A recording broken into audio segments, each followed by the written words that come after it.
নমস্কার বন্ধুরা, আমি আইনজীবী বাঙালি চ্যানেল থেকে বলছি। আজকে আমি যে কথা বলবো সিএএ ফর্মটা ফিল আপ করা নিয়ে। দেখুন, ওপার বাংলা থেকে বাংলাদেশ বলুন, পাকিস্তান বলুন, আফগানিস্তান বলুন, এই বিভিন্ন জায়গা থেকে যে সমস্ত অমুসলিম সম্প্রদায়ের মানুষ ধর্মীয় কারণে অত্যাচারিত হয়ে নিপীড়িত হয়ে এপার বাংলায় এসছেন, তাদেরকে কিন্তু নাগরিকত্ব দেবে। 2002-এর ভোটার লিস্টে যাদের নাম নেই এবং এসআইআরে যাদের নাম বাদ গেছে, ওপার বাংলা থেকে যারা এসছেন ধর্মীয় কারণে অত্যাচারিত হয়ে, তাদের এই সুবর্ণ সুযোগটা কিন্তু নিতে হবে। আমি আইনজীবী হিসেবে কিন্তু বলছি, এই ঠাকুরবাড়ির মতুয়া সম্প্রদায়ের যে সংঘাতিপতি ঠাকুরবাড়ির দীর্ঘদিনের লড়াই, যে নাগরিকত্ব দেওয়া হোক। সেরকমই আমি একটা ছোট ভিডিও ক্লিপ আপনাকে দেখাবো। ওপার বাংলা থেকে এসছে, উনি একজন শিক্ষক, কৃষ্ণ বিশ্বাস। উনি কি বলছে সেটা একটু শুনুন, তারপরে আমি আইনত বিশ্লেষণটা করে দিচ্ছি।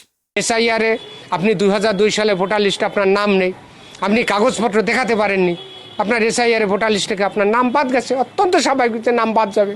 আর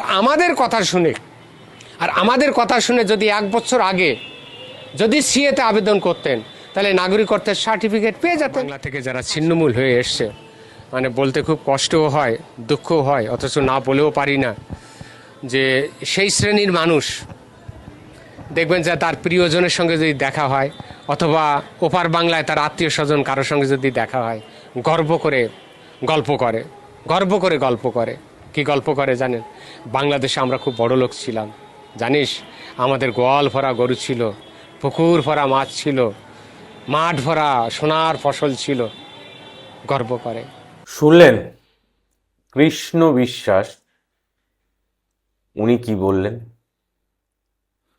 ধর্মীয় কারণে নিপীড়িত হয়ে অত্যাচারিত হয়ে ওপার বাংলা থেকে বাড়ি ঘর সমস্ত কিছু ফেলে দিয়ে পোটলা পুটলি নিয়ে কোনো মতে পালিয়ে আসা হয়েছে এই ভারতবর্ষে, এবং বেশিরভাগ সংখ্যাই পশ্চিমবঙ্গে। এবং এই পুরনো লোকের সাথে কথা বললে এটা একটা আবেগপ্রবণ জায়গায় চলে আসে, যে ওপার বাংলায় আমাদের বাড়িঘর ছিল, প্রচুর জায়গা জমি ছিল, প্রচুর বড় পুকুর ছিল, অবস্থা ভালো ছিল, কিন্তু মৃত্যুর ভয়ে আমরা বাঁচার আশায় পোটলা পটলি গুটিয়ে বাচ্চা কাচ্চা নিয়ে যেভাবেই হোক পালিয়ে এখানে চলে এসছি। 1947 সালে যখন ভারতবর্ষ ভাগ হয় পূর্ব পাকিস্তান আর পশ্চিম পাকিস্তান, সেই সময় প্রচুর নিপীড়িত হয়ে অত্যাচারিত হয়ে প্রচুর হিন্দু ওপার বাংলা থেকে কিন্তু এপার বাংলায় চলে এসছে। 1971 সালে যখন বাংলাদেশ স্বাধীন হয়, তখনও কিন্তু ওপার বাংলা থেকে প্রচুর বাঙাল নমশূদ্র সম্প্রদায়, তার মধ্যে মতুয়া সম্প্রদায়ের সংখ্যাটা অনেক বেশি, তারা বাড়ি ঘর ছেড়ে সমস্ত কিছু ফেলে দিয়ে এপার বাংলায় চলে এসছে। এখানে এসে কোনোভাবে মাথা গুঁজে আস্তে আস্তে আস্তে আস্তে ধীরে ধীরে তারা এগিয়ে যাচ্ছে। তাহলে ধর্মীয় কারণে নিপীড়িত হয়ে আসা হয়েছে।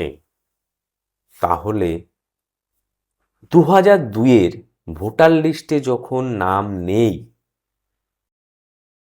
যে আইন পাশ করা হয়েছে, এই 2019-এ যে নাগরিকত্ব সংশোধনীয় বিলটা পাশ করা হয়েছে পার্লামেন্টে, এই ভারতীয় বিজেপি সরকার কি বলেছে? 2014 সালের 31শে ডিসেম্বরের মধ্যে ধর্মীয় কারণে নিপীড়িত হয়ে যে সমস্ত অমুসলিম, সেই অমুসলিম বলতে গেলে হিন্দু, খ্রিস্টান, বৌদ্ধ, জৈন, যারা বাংলাদেশ, পাকিস্তান, আফগানিস্তান থেকে ধর্মীয় কারণে অত্যাচারিত হয়ে নিপীড়িত হয়ে এপার বাংলায় এসে বসবাস করছেন, তাদের সিএএ ফর্মটা অ্যাপ্লাই করুন, তাদেরকে নাগরিকত্ব দেওয়া হবে। আর এই মতুয়া সম্প্রদায়ের মানুষ প্রচুর রয়েছে এই 24 পরগনা, উত্তর 24 পরগনা, দক্ষিণ 24 পরগনা, নদিয়া, ওদিকে জলপাইগুড়ি, কোচবিহার, হাওড়া, হিউজ সংখ্যক। তাদের মধ্যে প্রচুর মানুষের নাম কিন্তু বাদ গেছে। তবে ওপার বাংলা থেকে ধর্মীয় কারণে অত্যাচারিত হয়ে এপার বাংলায় চলে আসা হয়েছে। এবার এপার বাংলায় এসে যদি আপনারা নাগরিকত্ব না পান, তাহলে কোন জায়গায় এসে দাঁড়াবে? আজকে একটা ভাবুন, দীর্ঘদিন ধরে এই নাগরিকত্বের জন্য যে লড়াই চলছে, দীর্ঘদিন ধরে লড়াই। এর আগে অনেক সরকার ছিল, কংগ্রেস ছিল, কিছুই করেনি। সিপিএম 34 বছর, কিছু করেনি। তৃণমূল 15 বছর, কিছু করেনি। কিন্তু এই ভারতীয় জনতা পার্টি কিন্তু যে আইন পাশ করেছে, দেখুন আইন পাশ করেছে যে ওপার বাংলা থেকে যারা ধর্মীয় কারণে নিপীড়িত হয়ে এপার বাংলায় আসবে, তাদেরকে সিএএ ফর্মটা ফিল আপ করতে হবে, তবেই তাদেরকে নাগরিকত্ব দেওয়া হবে। যেটা আইন পাশ হয়েছে, যেটা আইন অনুযায়ী চলবে, যেটা পার্লামেন্টে পাশ হয়েছে, এবং সেটাকে আরও বাড়িয়ে দেওয়া হয়েছে। যেটা 2014 31 ডিসেম্বর ছিল, সেটা করে নিয়েছে 2024 31 ডিসেম্বর। তাহলে যারা যারা সিএতে এখনো অ্যাপ্লাই করেননি, অ্যাপ্লাই করে ফেলুন, করে এই ভারতের নাগরিক হন। দেখুন, ভোটার কার্ড, আধার কার্ড, ওটা কিন্তু নাগরিকত্বের পরিচয় নয়। নাগরিকত্ব কিন্তু আলাদা জিনিস, ভোটার কার্ড, আধার কার্ড সম্পূর্ণ আলাদা জিনিস এই ভারতবর্ষের আইনে। ভোটার কার্ড মানে কি? আপনার আইডেন্টিফিকেশন, আপনি অমুক ব্যক্তি। আধার কার্ড মানে আপনি অমুক ব্যক্তি। আর নাগরিকত্ব মানে আপনি এখানকার নাগরিক। এখানকার নাগরিক হতে গেলে কি কি লাগে? দেখুন, আইনে যে জায়গাটায় আছে, যে সংশোধন বিল করেছে, সেখানে বলা রয়েছে যে কমসে কম 6 বছর এখানে বসবাস করতে হবে এবং লাস্ট 1 বছর টানা কন্টিনিউ থাকতে হবে। তাহলে নাগরিকত্ব আপনি অ্যাপ্লাই করলে নাগরিকত্ব পাবেন। আজকে এরকমই একটা আমি আপনাকে, যে সিএতে অ্যাপ্লাই করেছে এবং একটা উচ্চশিক্ষিত, উনি অ্যাপ্লাই করে কিন্তু নাগরিকত্ব নিয়ে নিল। উনি কিন্তু বুদ্ধিমানের কাজ করলো। কে? আমি বলি, শুনুন। ইনি হচ্ছে বাবুলাল বালা। এই বাবুলাল বালা, ইনি কিন্তু রায়গঞ্জ বিশ্ববিদ্যালয়ের অধ্যাপক এবং উত্তরবঙ্গের ওই সাইডে, উত্তরবঙ্গের উদ্বাস্তু সেলের কিন্তু প্রেসিডেন্টকে চেয়ারম্যান হবে। এবং উনি একজন অধ্যাপক, শিক্ষিত মানুষ। তাহলে উনি একজন অধ্যাপক, শিক্ষিত মানুষ হয়ে উনি কিন্তু নাগরিকত্বের জন্য অ্যাপ্লাই করলো, সিএ ফর্মটা ফিল আপ করলো, এবং উনি কিন্তু নাগরিকত্ব পেল। সেটা আমি আপনাদের সামনে দিয়ে দিচ্ছি। কাজে একটা কথা বলি, এই নাগরিকত্ব পাওয়ার জন্য যে দীর্ঘদিনের শান্তনু ঠাকুরের লড়াই ছিল, এবং শান্তনু ঠাকুরের আগে কিন্তু বড়মা বীণাপাণি দেবী লড়াই করেছেন, প্রমথ ঠাকুর লড়াই করেছেন, প্রত্যেকে লড়াই করেছেন, এবং শান্তনু ঠাকুর আজকে সংঘাতে উনি কিন্তু লড়াই করেছেন, এবং উনি ভারতীয় জনতা পার্টির কিন্তু সেন্ট্রালের, কেন্দ্রে কিন্তু জাহাজ প্রতিমন্ত্রী। এবার কিন্তু এই 2026 বিজেপি ক্ষমতায় এসছে।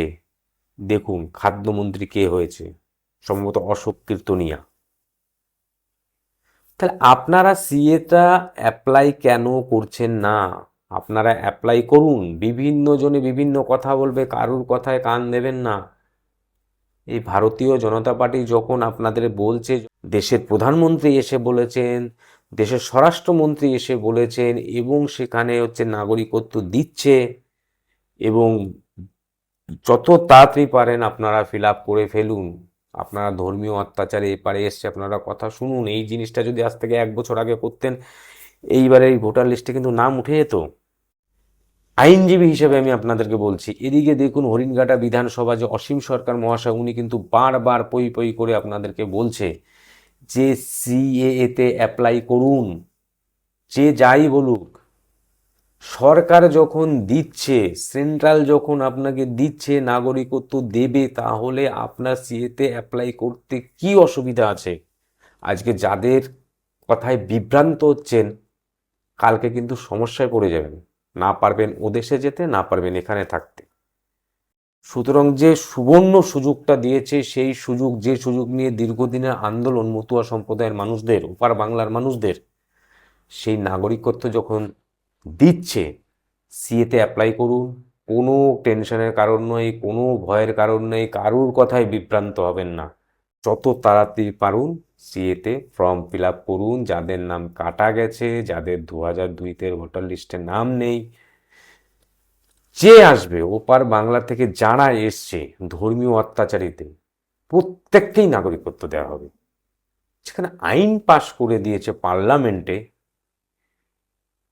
তো সেই জায়গায় দাঁড়িয়ে যে সংশোধন হয়েছে, 100% আপনারা নাগরিকত্ব পেয়ে যাবেন এবং প্রত্যেককে নাগরিকত্ব দেওয়া হচ্ছে। ওই কৃষ্ণ বিশ্বাস উনি বললেন না যে ওপার বাংলা থেকে সব ছেড়ে ছুঁড়ে পালিয়ে এপার বাংলায় আসতে হয়েছে, কিন্তু এখনো নাগরিকত্ব পাননি। ভারতের নাগরিক হয়ে যান, দেখবেন সব ধরনের সুযোগ সুবিধা পাবেন, কারণ হিন্দু সম্প্রদায়ের মানুষদের কোনো অসুবিধা হবে না, ভারতীয় জনতা পার্টি পরিষ্কার বলে দিয়েছে। ওকে, নমস্কার, জয় হরিবল, সকলে ভালো থাকবেন, সুস্থ থাকবেন।